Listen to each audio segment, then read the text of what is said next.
sentenced to death by the Oratrice. You know, the real evil mastermind behind the serial disappearances case.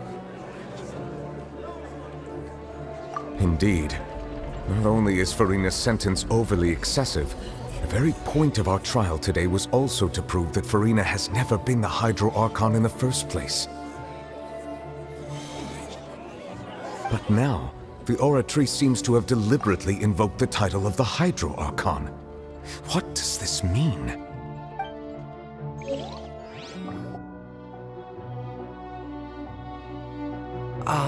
Excuse me, if I may interrupt.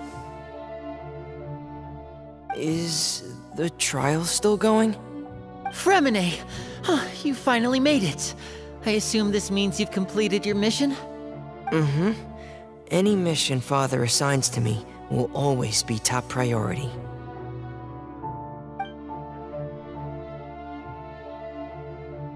Is that the first prophecy slate? Huh. So the knave privately arranged for Fremine to try and find the missing slate. I looked everywhere and finally found it at the bottom of the sea. It took me a long time to get around some dangerous stretches of water. But has the trial already concluded? Then doesn't that mean I've come too late? Oh no. Father will be disappointed in me. Thank you for your hard work, Mr. Fremine. Please allow me to review the record left on the slate. Traveler, I believe that you have already seen the other existing slates, and would like you to come here and confirm their contents.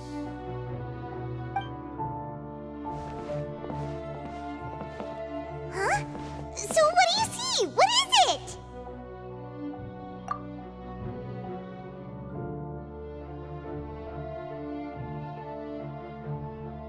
I believe I've now made sense of the Hydro Archon's crime. It has to do with Fontaine's lost history. Huh? Isn't the Hydro Archon just guilty of deceiving her people? Oh, wait, no, that's Farina, and we've already proven that she's not the Hydro Archon. So when you say Hydro Archon, do you mean the real Hydro Archon we've been kinda talking about? In truth, everything that you've encountered in Fontaine up until this point can be traced back to the contents of these stone slates. However, I'm uncertain as to how much sense they currently make to you. Okay, let's try to recall the contents of the other 3 stone slates. Paimon will do her best to help you remember.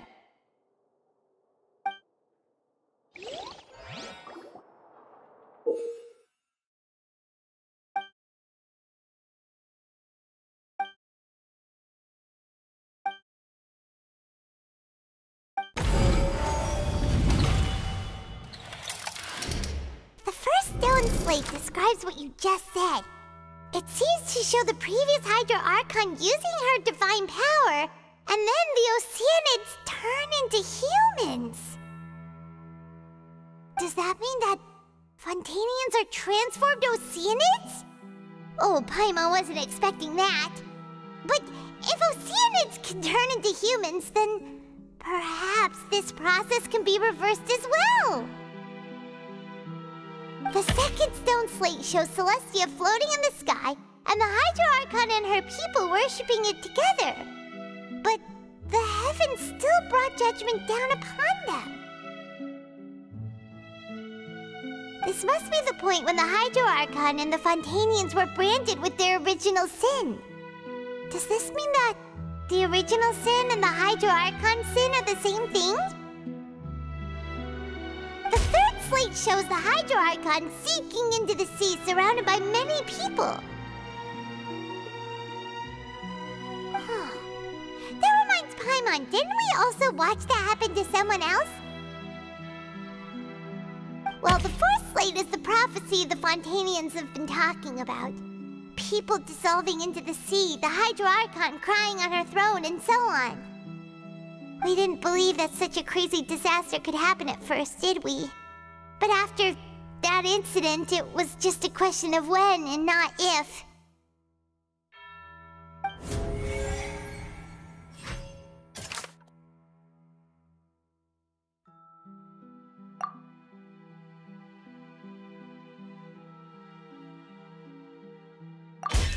We know from the case of the serial disappearances of young women that Fontanians can be dissolved in primordial seawater, and the first stone slate tells us that long ago, the Hydro Archon used her power to turn Oceanids into humans. This might be the reason that Fontanians can dissolve.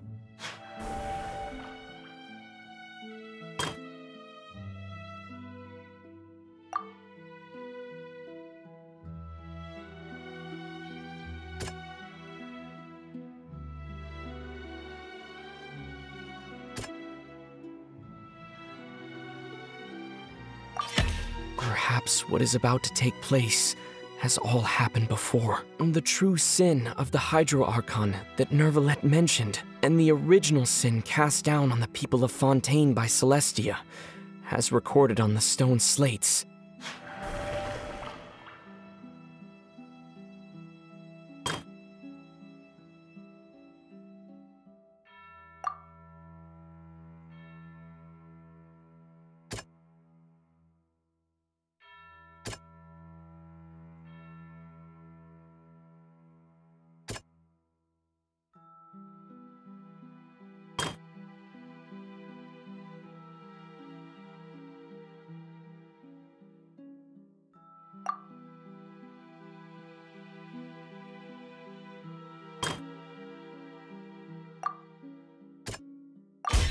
It's not as simple as falling into the sea. When Navia fell into the sea, her consciousness was subjected to judgment. The stone slates show the people gathered around the Hydro Archon in the sea.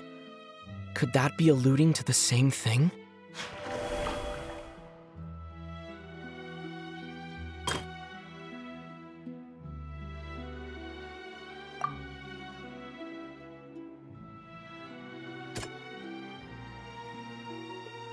That doesn't sound quite...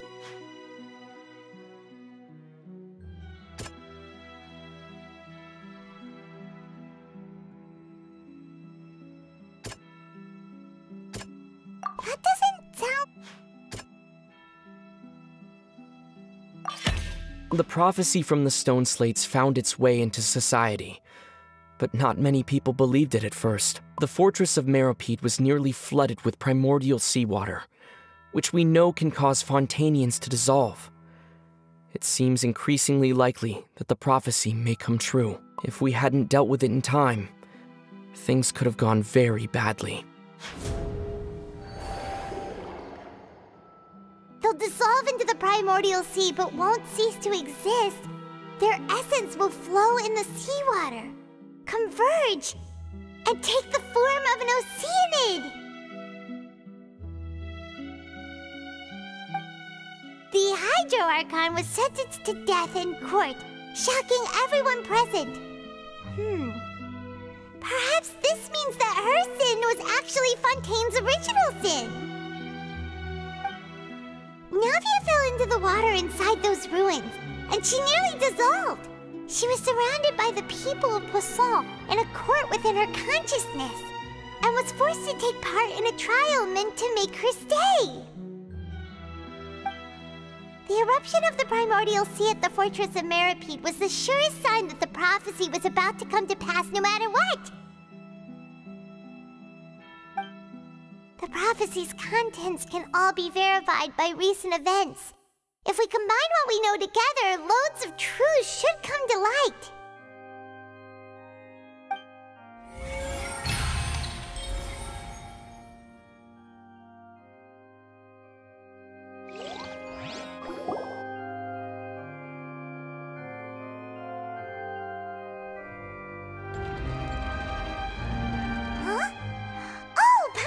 It now, so that's how you can make sense of it.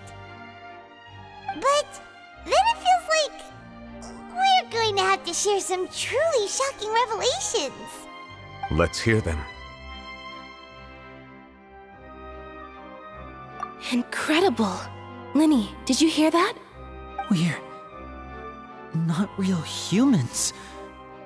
All Fontanians were originally created by the late previous Hydro Archon, with Oceanids as their basis. The evidence for that can be found in how only Fontanians could dissolve in primordial seawater, and and how all the girls Vacher dissolved were also turned into Oceanids. Oh, and according to Navia, when she was about to get dissolved, she also saw everyone gathered around for a trial, all of them in the shape of Oceanids. Indeed.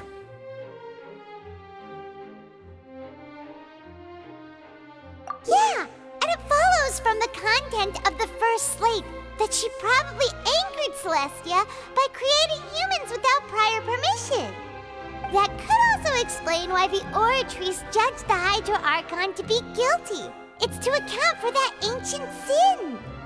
The Hydro Archon's true sin was creating us? And yet, after many hundreds of years, the Hydro Archon's creations have turned around to try to judge the Archon within the Opera Epiclese. The twists of history are often the most unexpected of all. Yeah, isn't the image here just like when Navia fell into the sea? So wouldn't it be trying to show the image of the Hydro Archon also falling into the sea once the prophecy has been fulfilled in the fourth slate?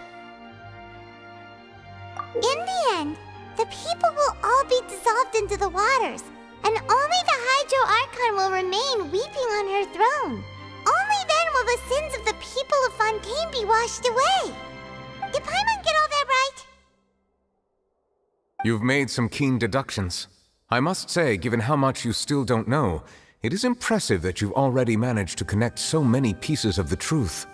However, while you were able to decode all the information on the slates, they've also been etched with an additional layer of hidden information using a different power source.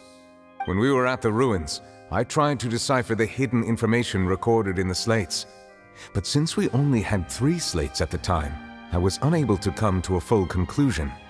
Now that the slate collection is complete, I shall make another attempt to decipher the narrative recorded within. If everything goes well, we should finally be informed of the unadulterated truth.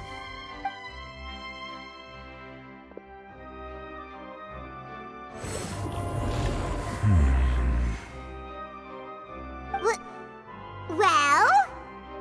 Did you get it? I believe I should share this truth not only with you, but with all the people of Fontaine as well. I will try to briefly summarize it for you. Your hypotheses regarding the origin of Fontainians and the sin of the Hydro Archon were both correct. In the Fontaine of old, the previous Hydro Archon sensed the yearning of her Oceanid familiars for life on land.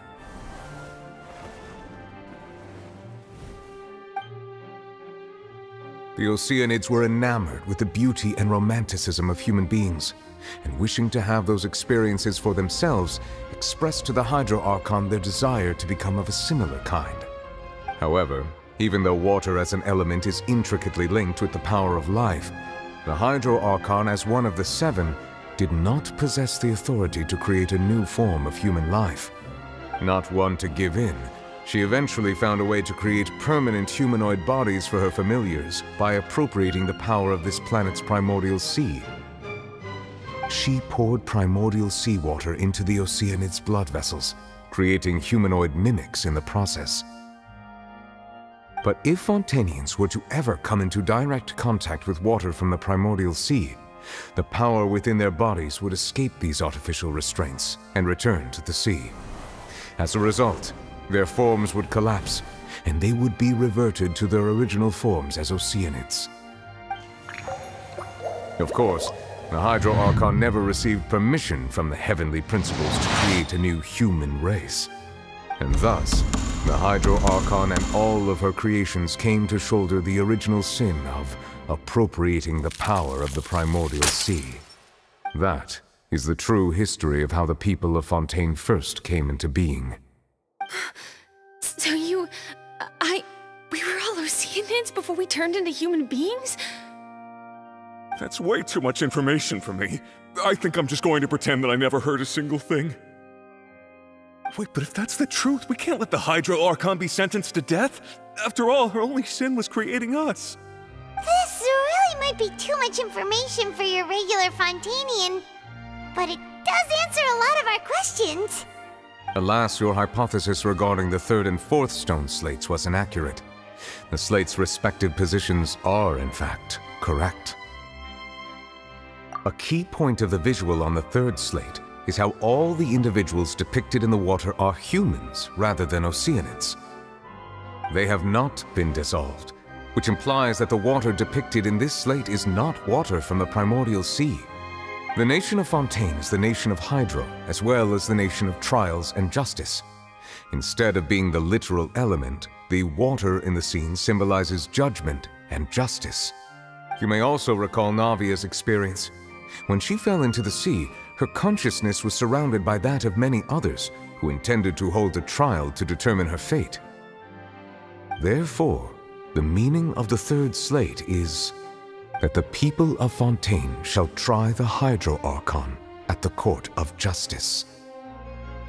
Yes, it refers to our present situation. I think I'm following now.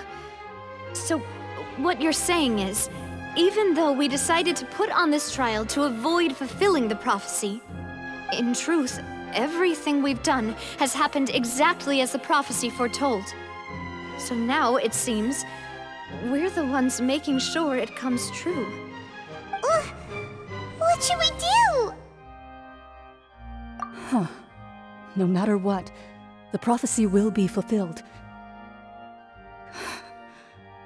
Is this what it feels like to be a prisoner of fate? If that's the case, does that mean the scene in the fourth slate will also be fulfilled soon? Traveler, I would like to point out another small fallacy in your deductions. About the fourth slate, you probably thought that the eruption of primordial seawater beneath the fortress of Meripede served as the surest sign that the prophecy was about to come to pass, yes? However, I believe that rather than being a sure sign, that eruption could in fact only be a small warning of something far worse to come. As for the root cause of the catastrophe, I believe you've already encountered it once before.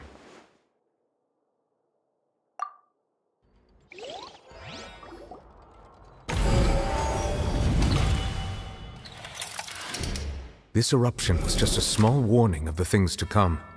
We must find the root cause of the disaster.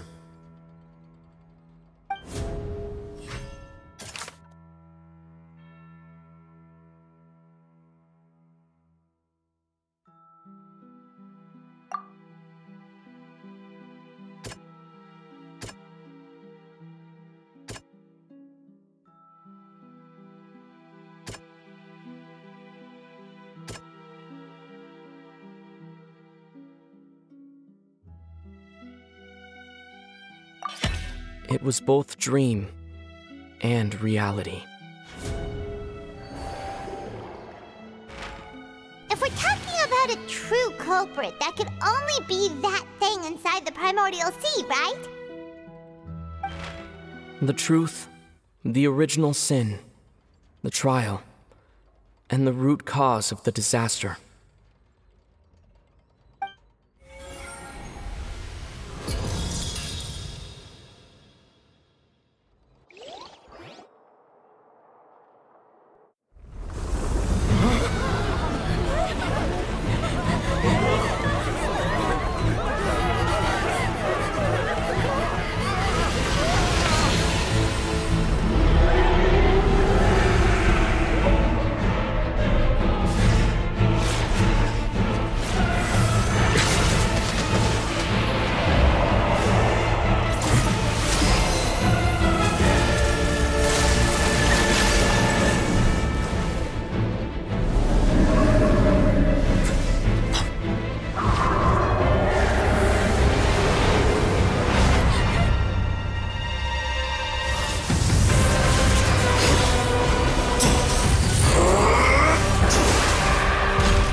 That's way too close! How did that thing just burst into the Opera House? Wait, was that the huge whale you saw in your dream? So we've met it at last. I understand very well why it has chosen to make an appearance here. That whale does not belong to Teyvat. It is a monster that has traversed the stars, weeping all the while. It has been greedily consuming the energy from the planet's primordial sea, using it to grow. That is the main cause for the rising sea levels.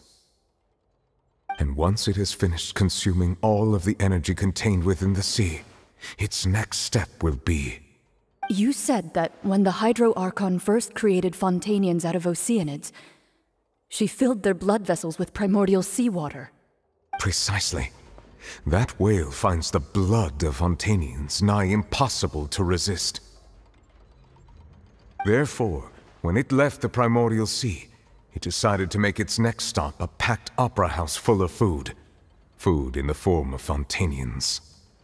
We just barely managed to push it back, right?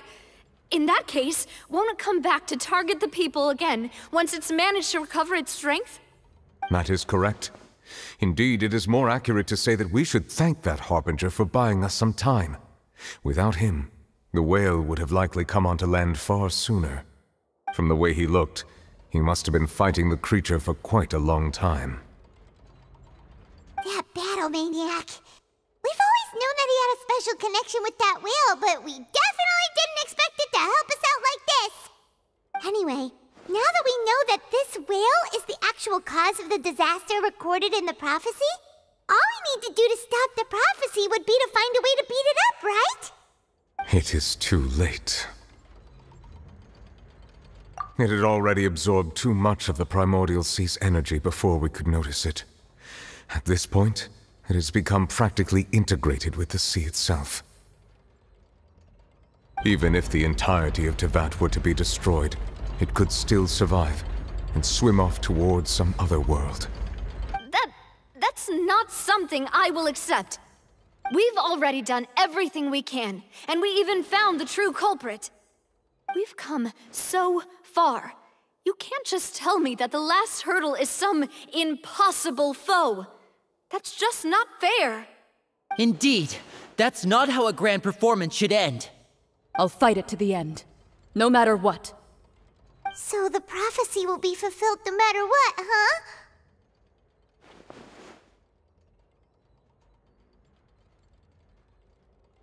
The prophecy. Yes, what has been prophesied will be fulfilled. You may view such things as the history of the future.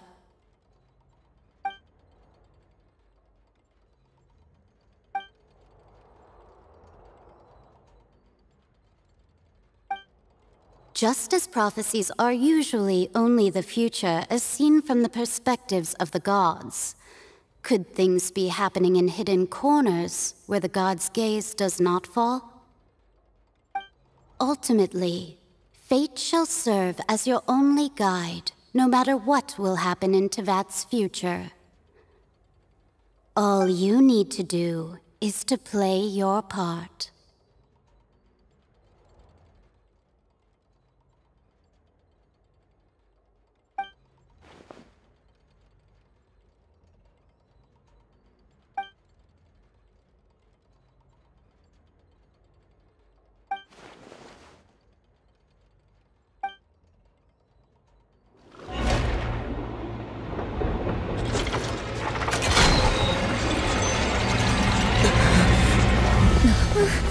What's happening with the oratories?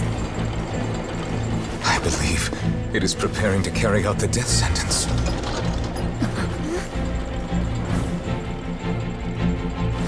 Farina!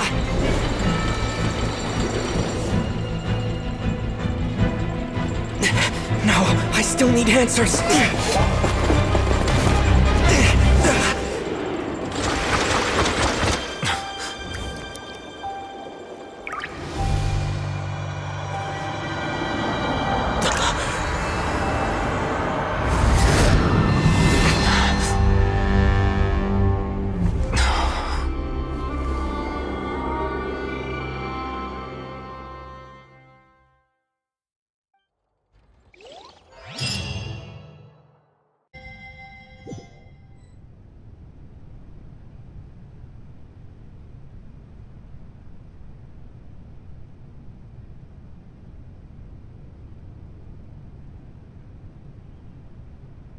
You...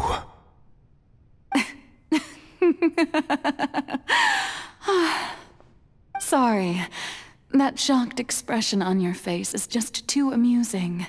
I couldn't help myself. You are not Farina. Who are you? The sweet sound of bewilderment. Marvelous. A sure sign that my attempt to deceive everyone was a resounding success. But to answer your question, I am Focalor. You know, the god. Focalor? Why did you deceive us? Oh, that wasn't my goal, of course. Goodness, no. But I had to fool everyone else too, if I was to stand any chance of deceiving the heavenly principles. Deceiving the heavenly principles? It's all because of that pernicious prophecy. Dreadful, wasn't it? Everyone doomed to dissolve. Fontaine condemned to be flooded. One was not amused. In fact, one was positively bemused when that problem was thrust upon me by my dearest predecessor. That's the former Hydro Archon Egeria for the uninitiated. It hardly gets more disastrous than a preordained national catastrophe, now does it? She knew full well that the prophecy would surely come to pass.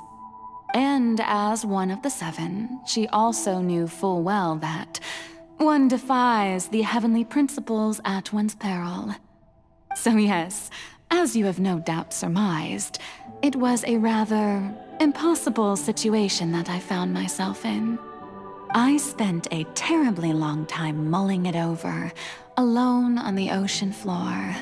And I was almost growing barnacles by the time I finally realized there was only one possible solution to this confounding conundrum. I had to outwit the heavenly principles, allow the prophecy to be fulfilled, ostensibly at least, while saving everyone at the same time. I'm a genius, I know. I can only assume that's why Egeria chose me as her successor. Although, looking back now, it was hardly the inheritance one dreams of. Between the task of saving the nation, the quotidian duties of the Hydro Archon, and not to mention the original sin of creating a new race of humans, I dare say she left me quite a colossal mess to clean up. But one can only play the hand one is dealt. I did not choose this, any more than I chose to be one of her Oceanid familiars. So you were also once one of the Oceanids, transformed into a human by Egeria's hand? Yes, I was. I always dreamed of becoming human. And I still do, even now. In my eyes, to be human is to be part of the greatest opera ever known.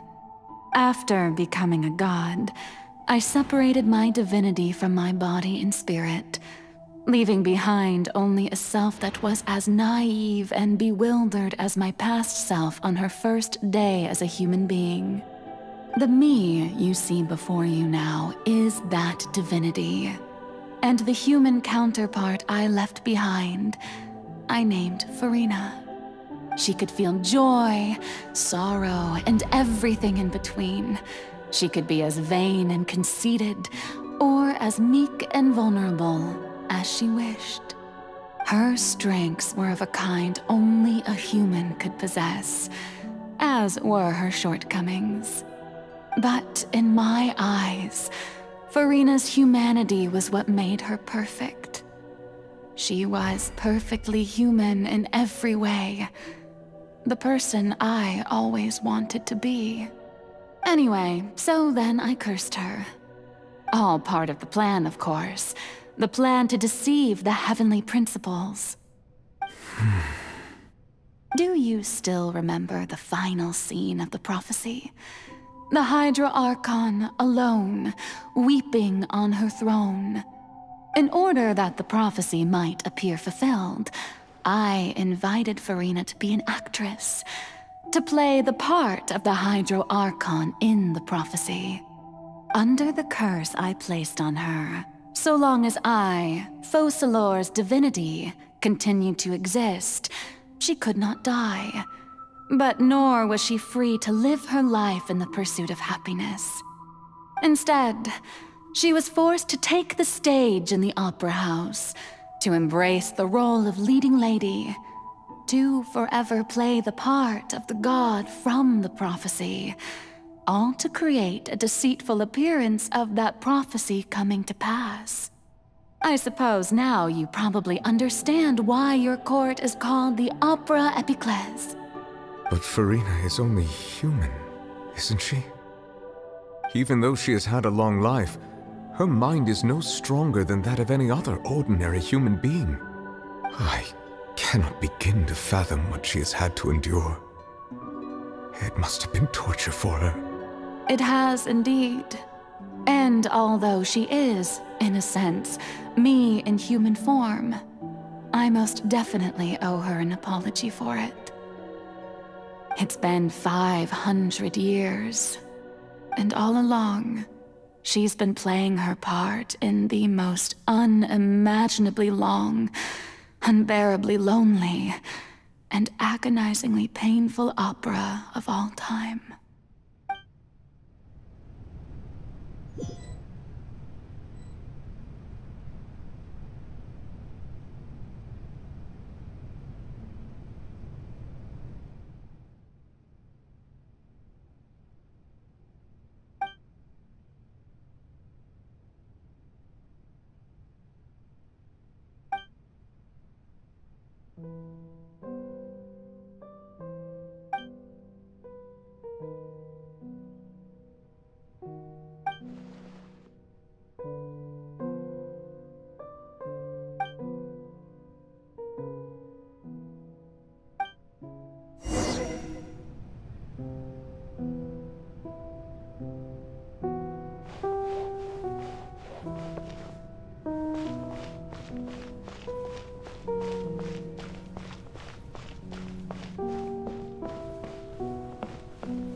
Oh? Who permitted you to come onto the stage? Now, I understand your admiration for my august self, but I must ask you to keep to the rules. All right. It is not my intent to reprimand you. There is no need to state your name. Just be off with you. Do not distract me from my performance. Oh, do not jest. Can you not feel it? I am Focalor. The eyes of countless Fontanians are upon me.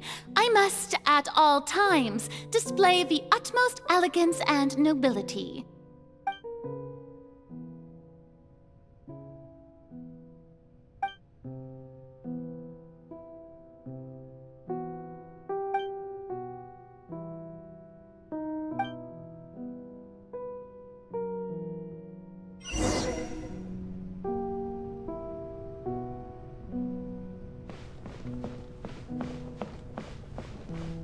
Dear audience, the performance is experiencing a technical difficulty, but worry not. The guards shall resolve it soon enough.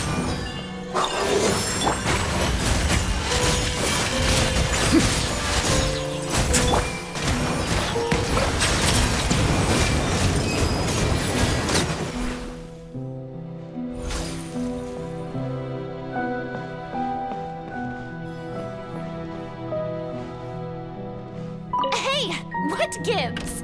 The audience is still watching me, you know. Guards? Wait, where are the guards? Guards! Stay cool. Face your guilt. Silence.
Furina.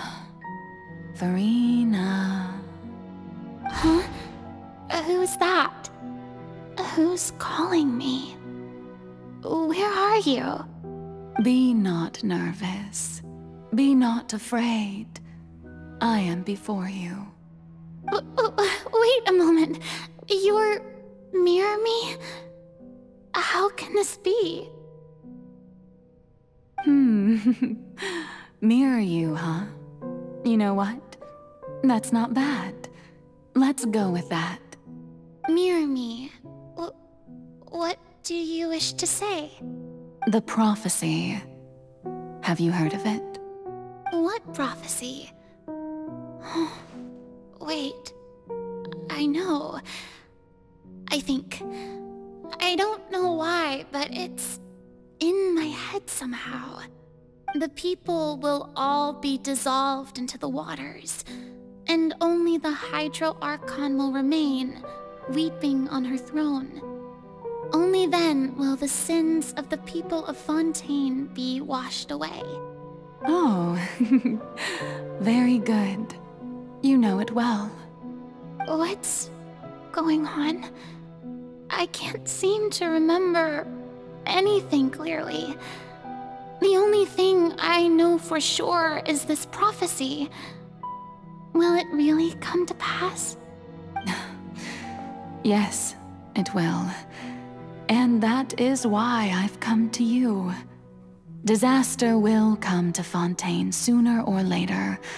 Things will develop just as the prophecy declared. There is no escaping it. But doesn't that mean everyone will die? I'm a Fontainian just like them. Will I dissolve too? Oh, don't worry. Magical meetings exist in this world precisely to give people a chance to turn things around. It is the reason why you met me today. I will tell you how to save everyone, but you may have to suffer somewhat. Oh, so there's still hope after all. Goodness, you frightened me. You spoke so much and with so much certainty. As for the suffering, well, I will admit that the first thing that came to mind was, why do I have to be the one to suffer? But if the prophecy will come true, I'll also die anyway, right? So if I've already met you as my magical meeting in this world, if there were scales, with all the people of Fontaine on one side, and my pain on the other, is it not obvious where the scales should tilt? You truly are the perfect human, my ideal. I suppose this would also be the justice that belongs to you. Huh? Don't worry, it's nothing.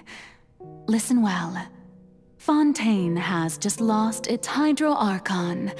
I need you to play a role, that of the new Archon. Play as a god? That's right. You must begin a never-ending masquerade. You must never let anyone suspect your identity. If you can keep it up, then I shall have my way of defying this prophecy. But should your identity be revealed, then all hope will be lost. But how will I do this? A human assuming the role of a god without being exposed. Don't worry. What you must do is not to turn yourself into a real god. You simply need to play the role of a god as humans imagine them to be. Being a human yourself, I'm sure you already know what such an entity would be like. Remember, your true challenge will not be pursuing divinity, but contending against humanity. I'm still not sure I understand, but I'll try. I'll try to do this. So, How long am I going to have to play this role? To accomplish this mission, you will have to stay on the stage for many, many years. You will endure and not grow old until your task ends. But I promise you, all will eventually end in a magnificent and dramatic trial, and everyone will be saved. A trial, huh? How exciting. I'll be looking forward to it.